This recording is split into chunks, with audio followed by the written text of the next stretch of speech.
Good morning dear tennis.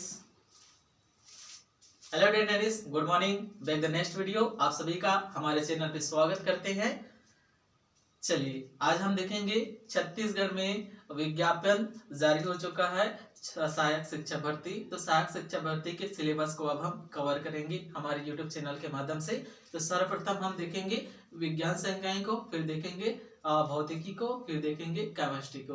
तो सबसे पहले हम विज्ञान संकाय में चलते हैं। तो आज की हमारी जो टॉपिक है विज्ञान संकाय की एक अध्याय जिसका नाम है वनस्पति विज्ञान और इनकी शाखाएं। तो वनस्पति विज्ञान और इनकी शाखाएं से आने वाले मोस्ट इंपॉर्टेंट क्वेश्चन को आज हम वीडियो में कवर करेंगे। इनके दो वीडियो बनेंगे। आज के वीडियो में बहुत सारे क्वेश्चन हमने लिया है, देन नेक्स्ट वीडियो में बहुत सारे और क्वेश्चन लेंगे जो father who is the father, इस प्रकार से क्वेश्चन बनते हैं और अनेक शाखाओं का अध्ययन किसके लिए किया जाता है इस पर हम चर्चा करेंगे। ठीक है, तो चलिए नए ऑडियंस है तो हमारे चैनल को सब्सक्राइब करेंगे और बगल के बेल आइकन को ऑन रखेंगे।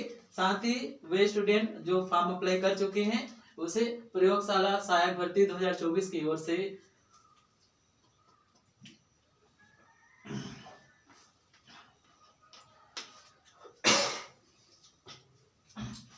चलिए डियर टेनिस स्वागत है। मैं थोड़ा पानी पीने चला गया था, है ना। चलिए फर्स्ट क्वेश्चन की ओर चलते हैं। तो वनस्पति विज्ञान शब्द का प्रयोग सर्वप्रथम किसने किया था? ठीक है, तो वनस्पति विज्ञान का सर्वप्रथम प्रयोग किसने किया था? तो दो साइंटिस्ट हुए, याद रखेंगे कौन कौन से साइंटिस्ट? लेमार्क और ट्रेविरेनिस। लेमार्क और ट्रेविरेनिस जो साइंटिस्ट हुए उन्होंने 1801 में वनस्पति विज्ञान शब्द का इस्तेमाल किया था। ये नेक्स्ट क्वेश्चन बढ़ते हैं। जीव विज्ञान के जनक किसे कहा जाता है? जीव विज्ञान के जनक किसे कहा जाता है? Who is the father of biology? तो इनके सही आंसर है अरस्तु। और अरस्तु ग्रीक दार्शनिक हुए। अरस्तु की जन्म और मृत्यु की तिथि हम देखते हैं तो 384 से 322 ईसा पूर्व में इनके जन्म हुआ था। आइए थोड़ी बहुत अरस्तु के बारे में और चर्चा करते हैं। तो अरस्तु ने एक किताब लिखा जिसे हम हिस्टोरिया एनिमेलियम कहते हैं। हिस्टोरिया एनिमेलियम कहते हैं जो कि अरस्तु की रचना है। इसे भी पूछा जाता है कि अरस्तु की रचना कौन सी है या हिस्टोरिया एनिमिया किसकी रचना है। ठीक है, इसके अलावा हम देखते हैं अरस्तु के गुरु कौन थे? तो अरस्तु के गुरु हुए प्लेटो और अरस्तु के शिष्य कौन थे? तो सिकंदर, याद रख लेंगे। इनके अलावा प्लेटो और सुकरात और अरस्तु तीनों ही पश्चिमी दर्शन शास्त्र के महान दार्शनिक हुए थे। आइए हम देखते हैं रचना के बारे में चर्चा करते हैं अरस्तु जी की। तो अरस्तु न केवल बायोलॉजी और वनस्पति शास्त्र के बारे में रचना करते हैं वरन इनके अनेक है भौतिकी में, अध्ययन में, अध्यात्म में, कविता, संगीत, नाटक, राजनीति शास्त्र, नीति शास्त्र, तर्क शास्त्र, जीव विज्ञान आदि विषयों में इनके रचनाएं हमें देखने को मिलते हैं। तो मोस्ट इंपोर्टेंट जो रचना है जिससे रिलेटेड क्वेश्चन पूछा जाता है, इनकी रचना है हिस्टेरिया एनिमेलियम। हिस्टेरिया एनिमेलियम किसकी रचना है? तो अरस्तु की रचना है। ठीक है, याद रखेंगे। आई होप समझ गए होंगे अरस्तु के बारे में थोड़ी बहुत जानकारी। आइए नेक्स्ट क्वेश्चन की ओर चलते हैं। तो जंतु विज्ञान के जनक किसे कहा जाता है? जंतु विज्ञान के जनक किसे कहा जाता है? तो इनका भी आंसर है जंतु विज्ञान के जनक अरस्तु को ही कहा जाता है। तो फादर ऑफ जूलॉजी इज अरस्तु। ठीक है, अगली क्वेश्चन, वनस्पति शास्त्र के जनक किसे कहा जाता है? अगली क्वेश्चन है वनस्पति शास्त्र के जनक किसे कहा जाता है? तो इनकी आंसर है थियोफ्रास्टस। वनस्पति शास्त्र के जनक कहे जाते हैं और इनके जन्म देखेंगे तो इनके जन्म 372 से लेकर 287 ईसा पूर्व हुए और यह भी ग्रीक दार्शनिक थे। जैसे कि अरस्तु ग्रीक दार्शनिक हुए, उसी के समकक्ष उसी के समय काल में भी आपके थियोफ्रास्टस का भी जन्म हुआ था। देखते हैं कितने वर्ष बाद हुआ। अरस्तु का जन्म 384 ईसा पूर्व में होता है जबकि थियोफ्रास्टस का जन्म 372 ईसा पूर्व में होते हैं। तो देख पाएंगे 8-10 वर्ष के ये अंतर है ना। आइए नेक्स्ट क्वेश्चन, थियोफ्रास्टस की एक रचना है जिसे हम हिस्टेरिका प्लांटेनम कहते हैं। इन्होंने वनस्पति शास्त्र पर रचना की, इसे पूछा भी गया है कई बार क्वेश्चन में, तो याद रख लेंगे थियोफास्टर की रचना कौन सी है? तो हिस्टेरिका प्लांटेनम, हिस्टेरिका प्लांटेनम। ठीक है। नेक्स्ट क्वेश्चन है, चिकित्सा शास्त्र के जनक किसे कहा जाता है? चिकित्सा शास्त्र के जनक किसे कहा जाता है? तो इनका राइट आंसर है हिप्पोक्रेटस। हिप्पोक्रेटस को चिकित्सा शास्त्र का जनक कहा जाता है। और हिप्पोक्रेटस यानी कि चिकित्सा शास्त्र के अध्ययन करने वाले विद्यार्थियों को हिप्पोक्रेटस की शपथ दिलाई जाती है, यह भी आप याद रखेंगे।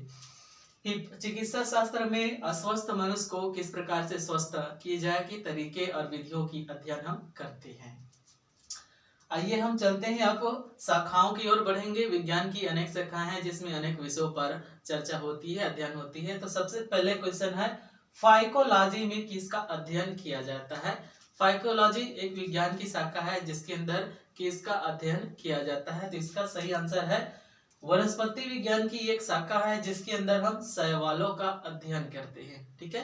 तो फाइकोलॉजी एक विज्ञान की शाखा है जिसके अंतर्गत हम शैवालों का अध्ययन करते हैं, फाइकोलॉजी कहलाता है। नेक्स्ट क्वेश्चन है, हार्टिकल्चर में किसका अध्ययन किया जाता है?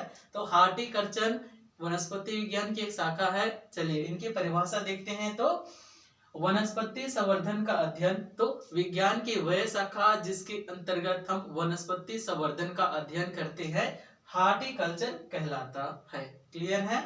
हार्टिकल्चर में देखिए मनुष्य द्वारा उपयोगी की जाने वाले पौधे जैसे कि अनाज हो गया, इनके अलावा फूल, पौधे के उगने से लेकर मार्केटिंग तक के अध्ययन किया जाता है हार्टिकल्चर शाखा के अंतर्गत। ठीक है।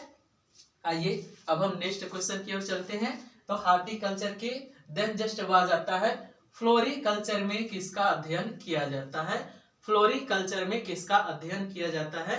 तो फ्लोरिकल्चर हार्टिकल्चर की एक शाखा है जिसके अंतर्गत हम फूलों के संवर्धन का अध्ययन करते हैं, यानी कि फूलों की विकास, फूलों की पैदावार से लेकर मार्केटिंग, उद्योगों में फूलों के किस प्रकार से कॉस्मेटिक में, परफ्यूम में इस्तेमाल होता है। इनके अलावा फार्मास्यूटिक क्षेत्र है जिसमें फूलों की इस्तेमाल किया जाता है का अध्ययन हम करते हैं, यानी कि फ्लोरिकल्चर में फूलों के संवर्धन का अध्ययन किया जाता है।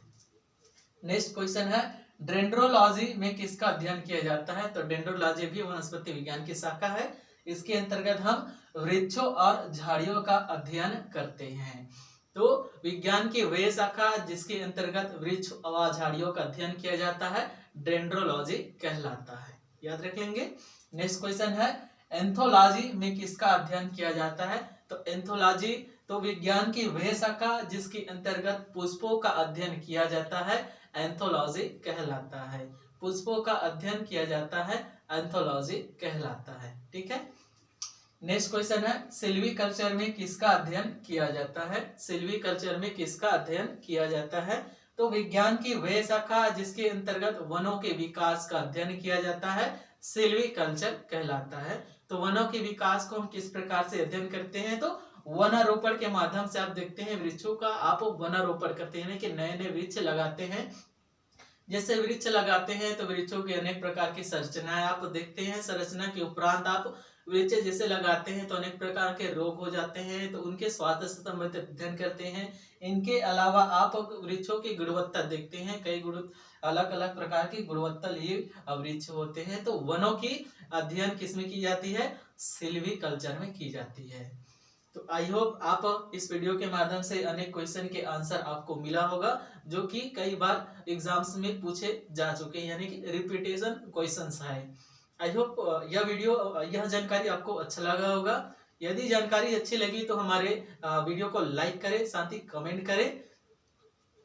नए ऑडियंस है तो हमारे चैनल को सब्सक्राइब करें, इन बगल के बेल आइकन को ऑन रखें और अपने दोस्तों में इस जानकारी को शेयर भी करें। साथ ही आप प्ले स्टोर से हमारे एप्लीकेशन को डाउनलोड कर पाएंगे, जिनकी लिंक मैंने वीडियो के डिस्क्रिप्शन में दे रखी है। जाइए आप प्ले स्टोर से हमारे ऐप को डाउनलोड कीजिए और इस ब्लैक बोर्ड में लिखे हुए पिक्चर्स को, इमेजेस को या फिर अक्षरांकन को आप पिक के माध्यम से, पीडीएफ के माध्यम से हमारे एप्लीकेशन में फ्री निःशुल्क में डाउनलोड कर पाएंगे और अपनी तैयारी को गति दीजिए, एक नया आयाम दीजिए।